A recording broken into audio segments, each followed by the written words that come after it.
Magandang araw sa inyong lahat. Ako po si Banat Bay at eto na nga, pag-usapan na po natin ang mga lulupit na mga balita sa ating lipunan. Eto nga, sinabi na ho, binuking na ho ni Pangulong Duterte nang eto si Bongbong Marcos may planong mag-martial law at hindi na bababa sa kanyang kapangyarihan. Naku po, gagaya ho sa tatay niyan. Naku, sinasabi na nga ba Tama si Manny Pacquiao di ba? Gago! Ang bira ka, Manny Pacquiao. Hindi, sinabi na ni Manny Pacquiao to nung una di ba? Tingnan nyo. Tingnan nyo. Dumidilat pa siya nung una. Ito na nga, sinabi na ni Pangulong Duterte. Binuking niya na po ang plano ng mga Marcos. Naku, hindi maganda yan.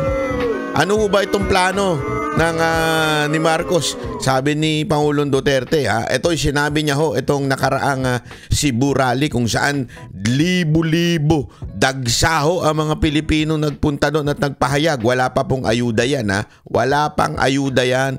Walang AIEX yan at higit sa lahat walang bigayang naganap dyan. Yan po ay kusa lamang at saka organic. Talaga naman dinagsaho ng mga Pilipino ang ating Pangulong Duterte at ang buong PDP. Naku, palakpakan naman natin dyan. Marami hong magandang sinabi si Pangulong Duterte doon at isa na nga ho sa sinabi niya doon yung plano nito ni Marcos na kung saan ay magpatuloy non-stop, hindi ho titigil sa kanyang pagiging presidente. Pagkatapos daw susunod na yan yung siyempre yung kapatid, yung anak, yung pinsan. Naku, patay tayo dyan. Patay tayo. Wala na. Siguro pagdating ng panahon na para na tayong papalit na tayo sa Africa. Kasi alam nyo ba yung Africa ngayon, di ba, napapanood natin maraming mga magugulo. Maayos na ngayon dun dahil dun sa bago nilang leader. Pero parang tayo na atang papalit. Naku po, patay tayo dyan. Gago! Di ba? Panoorin natin itong sinabi ni Pangulong Duterte para maunawaan natin kung ano talaga nagaganap sa ating bayan. Kasi wala na. Sagad na sa butong kawalang niyan itong gobyerno na to. Ako, 83 years old na ko. Gusto na kong mawawa ng mga pahuway na. Grabe. Ay, sorry. 83 years old na si Pangulong Duterte. Ang lupit naman po nun. Hanggang ngayon, ayan pa ho siya, nagsisilbi sa bayan at gusto niya pa rin tulungan ng ating bayan. Wala na ho ba tayong bagong leader na maaaring makita ngayon? Ako, 83 years old na ko. Gusto na kong mawawa ng mga pahuway na. Pahuway ka na nga. Pahuway na. Pagod na si Pangulong Duterte. Kabanggod, sa akong tanaw, panahon na yung mapahuway ko. Ang kadaot, pugos ko tungod sa karong pinaagi sa gobyerno. Napipilitan na nga lang daw totoo, alam mo, nung huling nag-usap kami, last year po yun, yung I think November or October. Alam mo, nagkikwentuhan kami ni Pangulong Duterte. Masaya siya dahil nakakapagpahinga na daw siya ngayon. Masaya siya dahil kasi dati daw nung siya ay nagtatrabaho bilang presidente, hindi nyo ba napansin, talagang tumanda si Pangulong Duterte kasi puyat daw siya nun. Kulang sa tulog. Talagang pag dinibdib niya yung trabaho niya, hindi niya hinuthot. Magkaiba kasi. Si Pangulong Duterte, dinibdib yung trabaho. Yung, ewan ko, yung ngayon parang sininghot Pambirang buhay totoo mga kababayan. Kakaiba si Pangulong Duterte. Kaya pansinin nyo talagang mula nung 2016 tumanda na siya. Ang bilis niya tumanda. Na-stress sa dami ng problema ng ating bayan. Pero ito ngayon sinasabi niya gusto niya na magpahinga. Pero hindi siya makapagpahinga dahil dito sa walang niyang gobyerno natin. Alam mo, si Mr. Marcos is veering towards a dictatorship. Nako. Ayan ho ba ay sa tingin ninyo ay makatotohanan, fake news, o yan ho ay exaggerated? Ako naniniwala akong totoo yan, mga kababayan. Kami ho nararamdaman po namin yan. Kami ho mga political vloggers o tawagin nating advocates sa social media.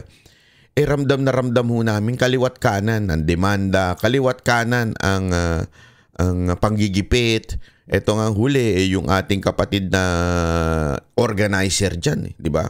Talagang ginipit ho siya. Pinuntahan ng tinakot to. Parang dinaig pa ho talaga yung yung dati kasi at least announced, di ba? Mas daig pa ho ngayon. Yung dati announced dictatorship, announced martial law, di ba? Ngayon hindi. Pretending to be living in a democracy, pretending na we have democracy, pretending na walang martial law, and yet yung action iba ang galawan, 'di ba? Iba yung sinasabi sa ginagawa. Kasi ngayon talagang wala na, no choice ka. Meron pa tayong mga kinuwento nga sa akin nung nakarang nakausap ko yung ilang mga vloggers, iba ho sa kanila, tinawagan na ho ng AMLAC, tinawagan na ho ng kung ano-ano para ho talaga gipitin. Sabi ko, sandali. Pera namin to animal kayo. I mean, anong pakialam nyo sa aming pera, 'di ba? Anong pakialam ninyo at kung meron kaming pera, may mga kanya-kanya ho kaming trabaho. Aside pa ho sa pagbabloging po yan, may kanya-kanya po kaming trabaho, meron po kaming maayos na buhay. Bakit to nyo pakikialaman? Wala naman po kami sa gobyerno, 'di ba? Bakit to? Kasi nga ho, yan yung tinatawag na pananakot, panggigipit. Subukan mong pumalag. Subukan mong labanan ng gobyerno na ito, gigipitin ka namin. At ang ganda nga ho nung sinabi ni Jun Abines dun sa kanyang nakita ko sa isang interview niya, hindi ho ito panggigipit sa amin lamang. Hindi ito panggigipit sa mga sabihin na natin advocate ng sa social media. Hindi po ito panggigipit lamang sa aming mga vloggers. Ito po'y panggigipit at pananakot sa lahat ng papalag sa gobyerno na ito. Sabi ko nga sa inyo mula doon kay nauna na ho dito si Pastor Kibuloy. Nauna na ho siya dito. 'Di ba? Alam mo, yung ginawa sa SMNI, yan ho ay pananakot. Pananakot ho sa ibang network. Sinasabi ho nila na kapag ikaw ay pumalag, kahit kaalyado ka namin, kahit sanggang dikit ka namin, kaya namin kayong gaguhin. Kaya namin kayong ipasara. Kaya namin kayong gipitin. Alam nyo, kung kayo, kung maaari ko lang sana, kung malaya lang ako magkwento kung paano ginipit ang SMNI, magugulat kayo. Kasi lagi ko nga sinasabi sa kanila. Sabi ko, di ba, kayo nga lang ang sumuporta na network nung panahon ng kampanya kay Marcos, di ba? Binudol nyo nga yung tao. Hindi, biro lang SMNI. Hindi, totoo naman, di ba? Sila lang ho talaga yung sa debate, hindi lang ho sa debate, sila lang yung nagbigay ng espasyo kay Marcos. Di ba? Pero anong ginawa? Kasi nga, alam ho nila na si Pastor Kibuloy and ang buong SMNI ay sumusuporta sa mga Duterte.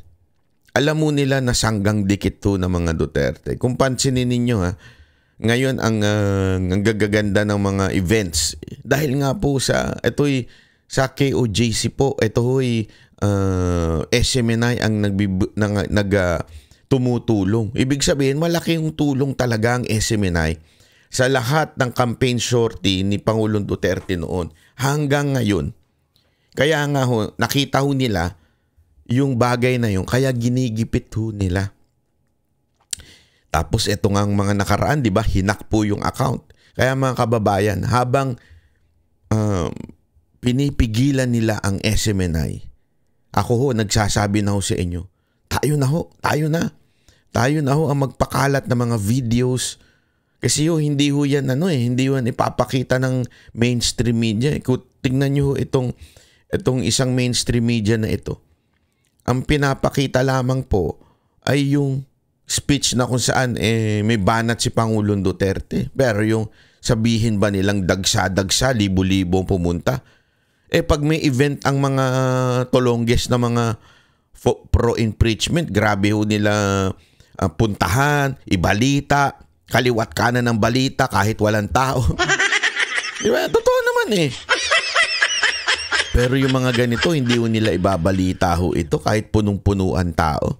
Ang ibabalita na lang nila kung ano yung magandang ipaumpog sa Marcos para may balita ho sila. At ito nga ho yun, yung sinasabi ni Pangulong Duterte na kung saan talaga namang may dictatorship nang nagaganap ngayon. Ako, naranasan ko. Never ko naranasan sa buhay ko yung ganito na maging aware ka sa paligid mo. Anytime pwede kang dukutin, maging aware ka, baka mamaya may mangyari sa'yo. Alam mo yun? Tapos tinatawanan nga ako dati nila Dada kasi napapraning daw ako. Tapos sabi ko ngayon, praning pa ba ako?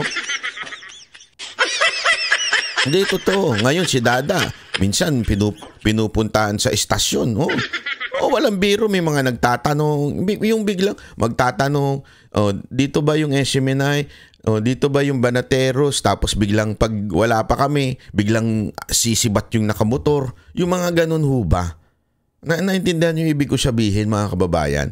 Ito'y, di natin masasabing ito'y merong planong masama sa amin, pero gayon pa man, ito po'y pananakot to. Pananakot to sa mga Pilipino nagsasalita. Kaya nga mga kababayan, kami po'y isang tao lamang o maaring sabihin na natin yung buong vloggers, 40 lang yun.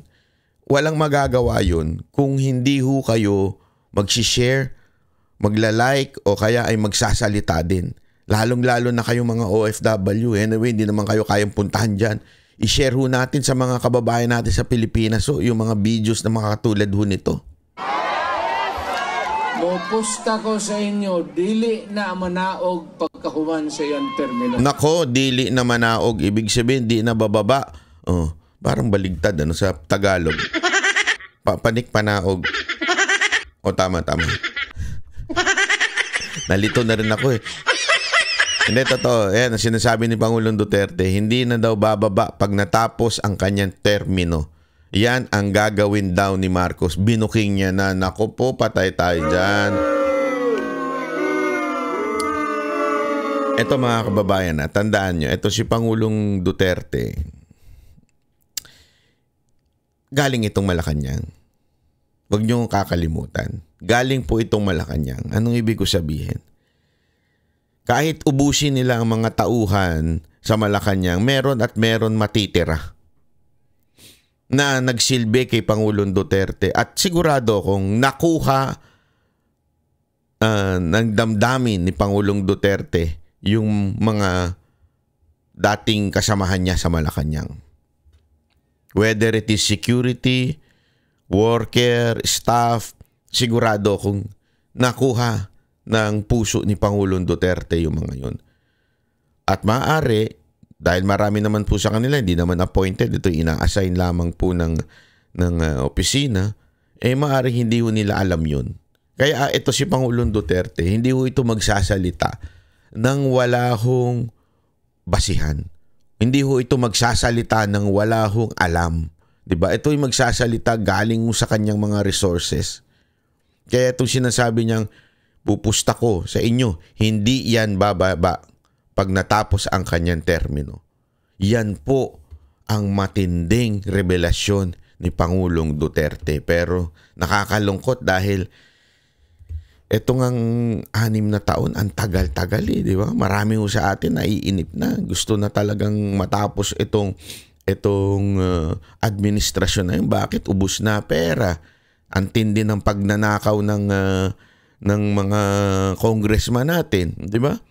Ang tindi ng pagpigil ng freedom of speech, di ba? Lahat to ginawa na ng gobyernong ito, pang-aabuso, kaliwat kanan ang mantakin mo kahit to yung ilang nating mga kapulisan naiinis na. Bakit? Ang dami na daw sa akin, kwento sa akin, irregularidad na ginagawa sa loob ng PNP to the point na marami daw po ang parang nagtataka bakit ganun. Sabi ko, wala tayong magagawa. Tiisin nyo na lang yan. Ginusto ninyo yan.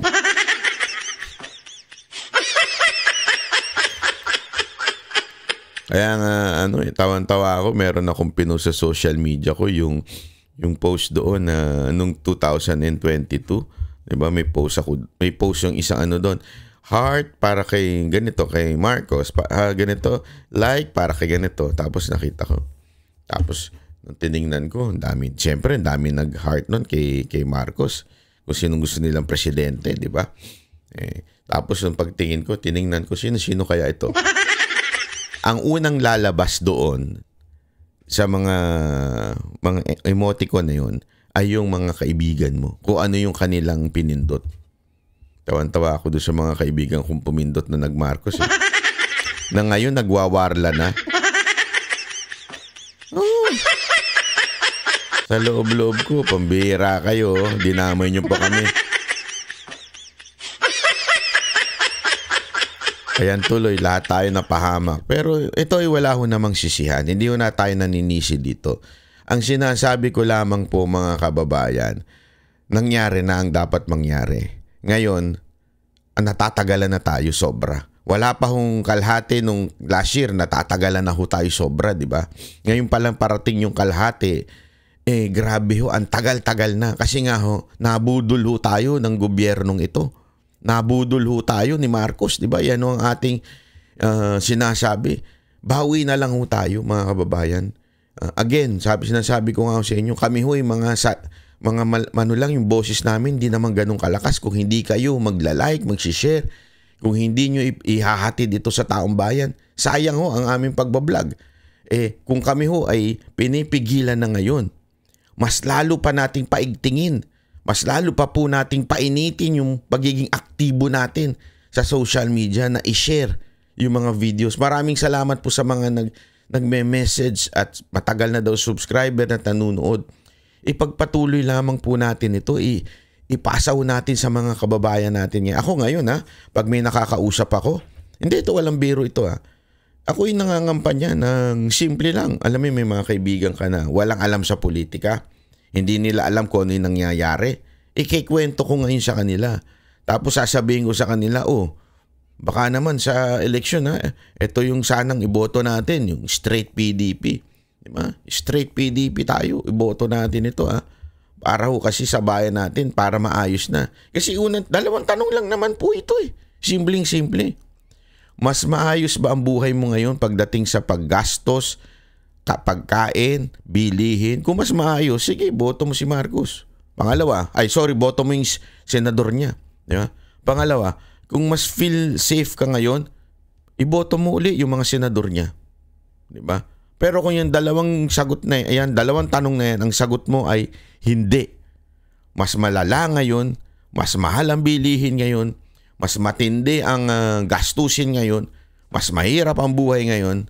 Tapos pangalawa, mas magulo ngayon, mas dangerous ngayon. Aba mga kababayan, kung yung dalawang simpleng tanong na yan, yan ay nagpapahiwatig lamang ng iboto mo na, ibahin mo na ang boto mo. Ibalik na natin yung dati. Diba? Ibalik na natin yung nag-ayos dito sa dalawang bagay na to. Diba ho? Kaya sinasabi ko sa kanila, mga kababayan, straight tayo PDP straight natin ito para talaga maibalik ho natin ang Pangulong Duterte.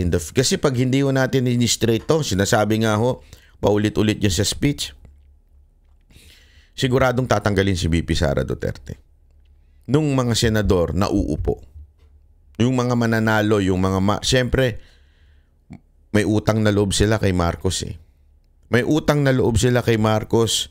Lahat ng resources sa kampanya nila galing kay Marcos. Isang sabi lang ni Marcos, tanggalin na yan. O isang sabi lang ni Romualdez, tanggalin na yan si Sara Duterte. Tanggal yan. Sigurado, mai-impeach si VP Sara Duterte. At pag na-impeach si VP Sara Duterte, wala na, tapos na, finish na. Finish na ho. Finish na, as in letter P, sabi nga ni Dan Fernandez. Finish na. Bakit? Dire-diretso na ho yan. Marcos, Romualdez, magpapalitan na lang ho yan ang kaniyan. Wala pa hong masasabi nating politiko na maaring magpataob sa kanila kung hindi si VP Sara Duterte. Kaya yun ang kanilang main target, impeach VP Sara Duterte. Paano mangyayari? Pag nanalo ang mga Marcos senators. O yung sinasabi nga nilang Team Coke. Mahilig sa soft drinks. Bakit? Coca-Cola mahilig sa soft drinks. So, kayo na bahala kung Team Suka o Team Coke. Di ba? Kung gusto nyong may balik ang mga Duterte para maayos uli ang bayan natin, ano na tayo? Talagang straight PDP na ho tayo. Wag na ho tayong bibitaw. Lahat to, iboto na natin. Di ba? Yun lang ho yun. Pareha na sa iyang tatay magkagobot na punta. Because ang iyang buhaton, mag-declare na po martial law. Ito sa iyang papa. Pag martial law, why election, siya na po imuilit. Iyang gamiton tong gibuhat sa iyang tatay. Hindi na po siya gid kakanaog. Maglisod na siya. Pero munang kamo makatilaw yun o gubot. Yun so yun na nga ho ang sinasabi ni Pangulong Duterte. At meron nung sagot ho ang balalay ni Marcos.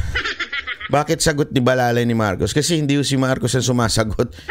Ewan ko, siguro puyat, baka puyat. Baka tulog pa, hindi natin alam. Ang bilis agad-agad kanina sumagot na ho kaagad yung kanyang balalay. Ito ho, ay mali, hindi po yan, iba po yan. Sorry, mamaya. Unya.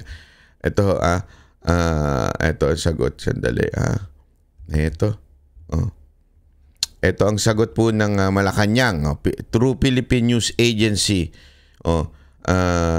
Sabi dito, Malacanang on Sunday, February 23, calls out former President Rodrigo Duterte for claiming that the President Marcos is veering towards a dictatorship.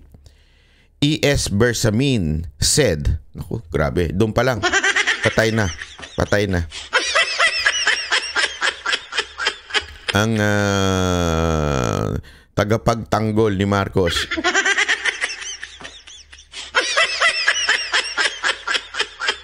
Natutulog siguro pa, baka puyat kayo naman Saturday kagabi, syempre party. Sabi dito, the administration will continue to uphold Constitution and adhere to the rule of law. Naku po, kalokohan yan. Ngayon nga lang rule of law. Halimbawa, yung ginagawa sa mga vloggers, rule of law. Yung ginawa sa KOJC, rule of law. Ano to, lokohan? Inuloko nyo kami Di ba? Hindi naman po rule of law yan. Paano naging rule of law yan? Di ba? Yung ginawa nyo kay Pastor Kibuloy, rule of law. Alam nyo yan. Wag na tayo magpaikot-ikot. Tablado lahat ng witness na inilagay ninyo doon. Wala, sabit talaga ho. Sabit. As in, kung pwede ko lang i-discuss dito, naku po, matatawa ho kayo. Sabihin nyo, paano nangyari yan? Dapat makulong yan. Ganun na masasabi ninyo. Di ba ho? Dapat makulong yung witness. Maniwala ho kayo sa akin. Mali-mali ho talaga. Tapos sasabihin nilang, adhere to the rule of law. Ay, kalokohan po. Hindi ho totoo yan. Maniwala kayo sa akin. Sabi ni Bersamin, we treat the former president baseless, ridiculous statement the same way that Filipino are dismissive of them. Wow. Dismissive ang mga Pilipino sa sinasabi ni Duterte. A tall tale from a man prone to lying and to inventing hoaxes. Wow. Wow. Dati todo sip-sip ninyo. Wow, dati todo-todo ang ininyong pag-admire kay Pangulong Duterte. Ngayon, lying na at saka inventing hoaxes na. Anong inimbento niya? Sige nga ho, kayo nga ho. Yung nako, hindi to, yung walang invento dyan. May proof po si Pangulong Duterte dyan. Napakarami hong nagsasabi. Panahon pa lang daw nung mayor. Kinikwento sa akin to ni Pangulong Duterte. Panahon pa lang daw na mayor si Pangulong Duterte nagpupunta na sila doon sa dagat, doon sila Ewan ko. Oo, kinikwento niya ho yan. Kaya alam niya ho yan. The hoax is another budol emerging from one-man fake news factory. Wow, ikaw po ang sir, kayo po ang budol. Wag na ho tayo maglokohan. Kayo po ang budol. Ito na lang asa na ho yung 20 pesos na kilo ng bigas. Yan ang budol. Huwag na tayo maglukuhan. Yan ang budol. 20 kilos na bigas. Asa na po? Wala. Budol. Oh. Yung lahat ng sinasabi ninyong food security. Tandang-tanda ko yan. Yan yung pangako ninyo eh. Food security. Asa na yon? Wala. Budol. Di ba? Oh. Yan ang totoo. Oh. Kasi isipin mo na lang ito mga kababayan. Sige, tanungin ko sa inyo. Yung sinasabi ng administrasyon na to na food security. Sige nga ho. Tayo ho ba ay may sapat na pagkain sa pagkainan? Hindi ho ba tayo nahihirapan na bumili ng pagkain? Kayo hong sumagot. Sino ang budol? Si Duterte o itong tao na itong si Bersamin? Sige nga ho. Kayo hong sumagot. 20 pesos na po ba yung bigas? O 20 pesos kada kamatis na maliit? Kayo hong sumagot. Meron na ho ba tayong food security? O ma-asenso po ba yung bill, tumutuloy-tuloy? Di ba ang dami niyong tinigil? O, yung mga pinangako ninyong supposedly kaayusan pagdating sa kalusugan, siniro nyo nga yung PhilHealth. So, binudol nyo mga Pilipino. Tapos sasabihin nyo si Duterte pa ang budol. Ang baduy ninyo ha. Hindi totoo yan. Sabi dito, as our action have consistently demonstrate, we will stay the course. Mag-stay kayo sa course? Kawawa naman kami. In upholding the Constitution. Kailan pa? Kailan pa nyo in-uphold ang Constitution? In adhering to the rule of law. In respecting the rights of the people. Totoo. Kailan nangyari yan? Sir, kailan kayo nabuhay? Hindi, ako nagtatanong lang. Kailan ba sinasabi niyo? Panahon ni Rizal? Kaninong panahon yan? Baka panahon ni Duterte yan. Wala ba kayong alam na panggigipit na ginagawa sa amin? Hindi niyo alam? Yung mga sumusuporta na mga politiko sa ginagawa ni Pangulong Duterte, sa mga rally ni Pangulong Duterte, ginigipit nyo, binubuhay nyo yung kaso. Hindi nyo alam yan? Hindi nyo alam na ginagawa yan ng inyong administrasyon? Ng inyong gobyerno?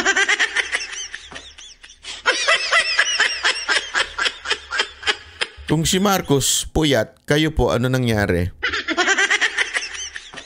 Kaya tutulog pa. Pareho lang yun eh.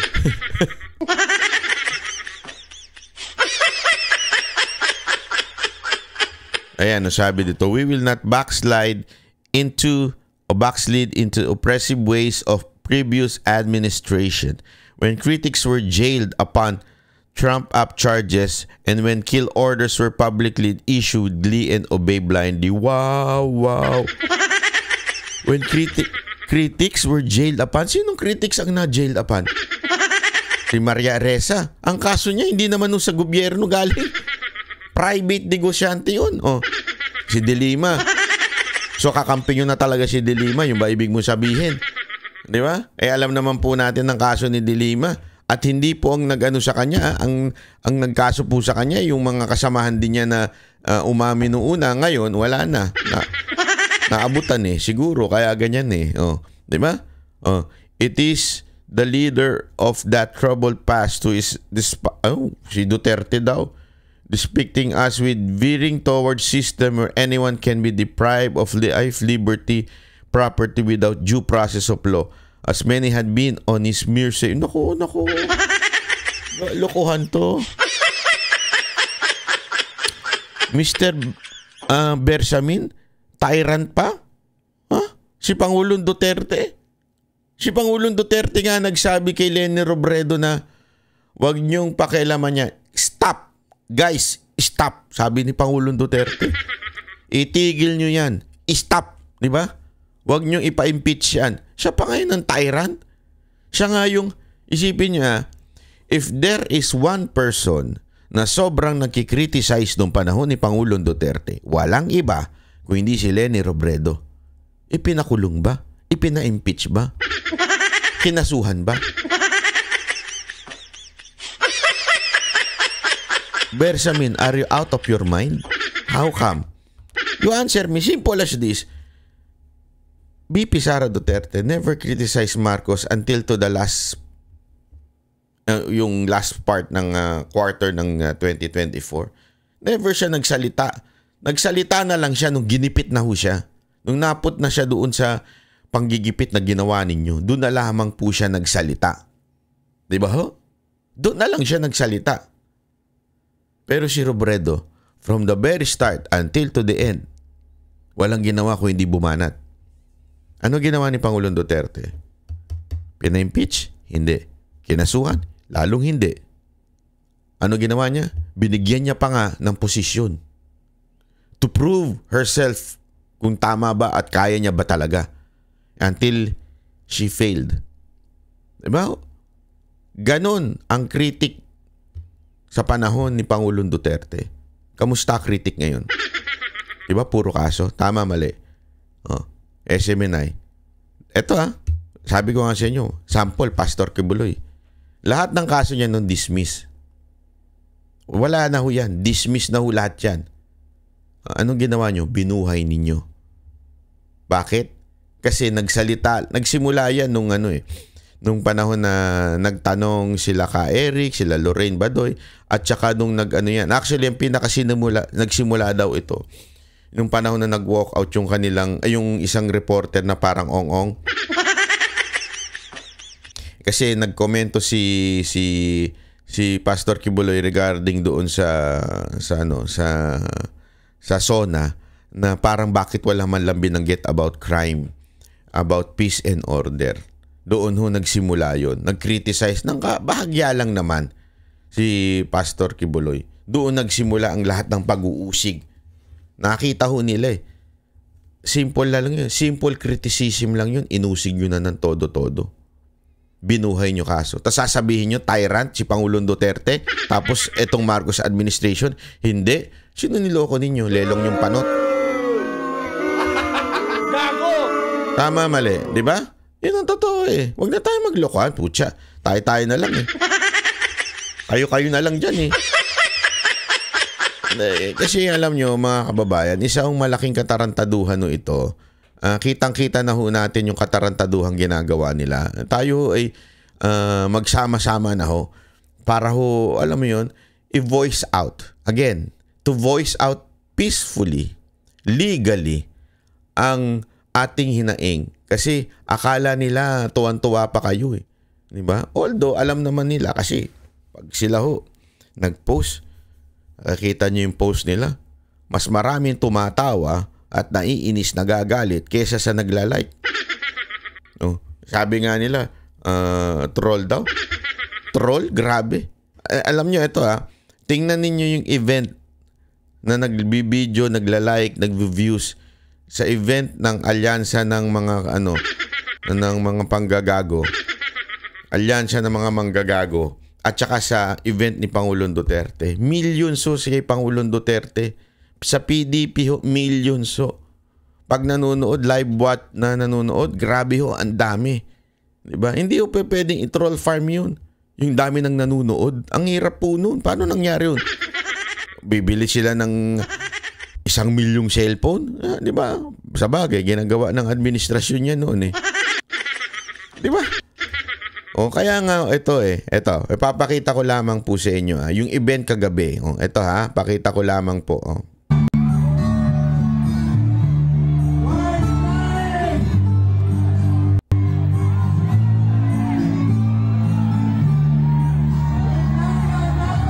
Wala mahal na mahal talaga si Duterte Nang asar ka pa talaga no? Yung itsura pa ni Jimmy Bondok doon Wala mahal talaga niya ng tao si Pangulong Duterte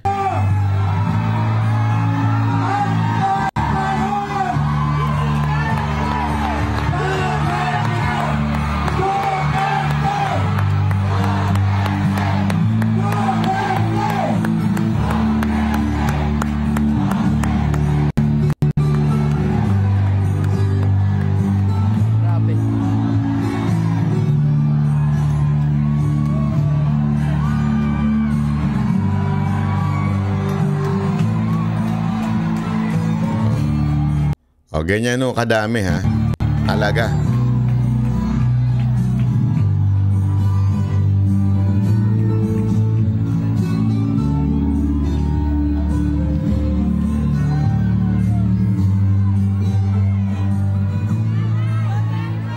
Ito mga kababayan ha, pinakita po natin yan. Kasi alam nyo, merong gago ngayon na nagpapakalat ng para trap. Trap po ito sa mga ito, ayan. Wag ho nating paniniwalaan po ito ha. Fake po ito, it's a trap. Trap po yan. Hindi ko alam kung kanino galing yung video na yan, pero dahil sa pasa-pasa na lang, akala tuloy na iba, totoo. Tas pag shinare mo, itatag ka na fake news, i-report ka. I-report yung page mo, i-report. Baka nga ipatawag ka pa kung vlogger ka at sabihin sa'yo, bakit mo ipinost yan? Okay? Bakit mo sinabi yan? Bakit mo ginanyan yan? Alam mo nang... Kaya sinasabi ko na po sa inyo kasi may nag-claim na po niyan. Sinabi ho ng isa hong... sandali at. Ito daw po ay isang event. Event po daw ito sa Cebu noong... Ito, sabi nila. Event po ito ng Planet Shakers concert sa Cebu noong February 23, 2024. Hindi po daw yan yung totoo. Kaya nga ako, feeling ko, sinadya ito. Merong gago, alam mo naman, meron silang meron silang troll farm. Inamin naman nila yun Sinadya nila ito ilabas para mabiktima yung mga Duterte supporter at i-share. Tapos pag i-share yan, ang mangyayari ho dyan, sigurado hong matatag ka na fake news, maaring mabura yung account mo, o maaring baka ipatawag ka pa nga kung ikaw ay isang social media influencer o vlogger or political advocate, baka ipatawag ka pa dahil natrap ka ngayon. Kaya kinakalat na po natin ito, fake po ito, it's a trap. Ito po ang totoo, yung mismong kung nasaan si Jimmy Bondoc. Yan po ang totoo. Kaya nga sabi ko sa inyo, importante, let's bago ho tayo itignan ho natin kasi nandoon naman po ang SMNI, may drone shots naman po sila. Nandiyan din po yung production ng SMNI. Nandiyan ho silang lahat pati yung Cinemotion nandiyan din po. So sigurado po ako may lalabas na video, yun po ang gamitin natin. Wag ho tayo basta-bastang nagpapaniwala sa social media. Baka mamaya madali po tayo. Yan ang gimmick nila, yan ang propaganda nila, mga ulul talaga yung mga yan Totoo. Gago! Para talaga magkaroon ng kapahamakan. Para ho sa mga tapos pag tinag ka ng fake news, baka alam mo na, diktador tong gobyerno to Di ba? So, ingat po tayo mga kababayan ha. Ito po muna si Banat Bay. Hanggang dito na lang po muna tayo. Update. Okay? Salamat po. God bless everyone.